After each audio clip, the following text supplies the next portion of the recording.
As you said, all the major public sector unions urging people to down tools. The crowds here in Paris are just starting to arrive in Place de la Nation. Behind me, we've had people walking out in the health and education sectors, the transport sector, local government employees. Obviously, all of this, as you said, does cause a disruption. Air France, for example, saying that 1/3 of their flights would be affected by all of this. Schools and hospitals have been affected. The public transport network here in Paris, and we understand elsewhere in France, emerging relatively unscathed. Now, unions have been promising that this would be the biggest strike of its kind in about a decade. There's certainly quite a few people out here in Paris.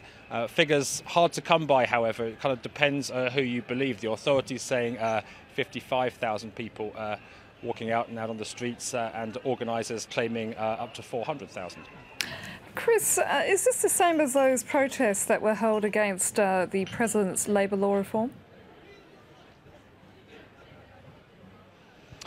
Well, it is and it isn't. What we're seeing today is uniquely people who work for the French state. This has been something that's been brewing actually for a few years now. Their argument really is that as their working conditions either get worse or stagnate, people in the private sector have been getting a better deal. They're angry, for example, about having to make extra welfare payments at a time when their salaries, their purchasing power isn't catching up. Angry too, as you said, about Macron's plans to get rid of 120,000 state sector jobs by the end of his 5-year mandate. Now, in terms of those unions, however, it is a bit more of a complicated picture. Macron's labour code reform applies across the economy, including in the private sector. One of the unions that's out today, the CGT, traditionally one of the more militant ones, has been leading parallel protests against that. But other unions have been involved in negotiations with the Macron government, and reluctantly in some cases are now largely on board.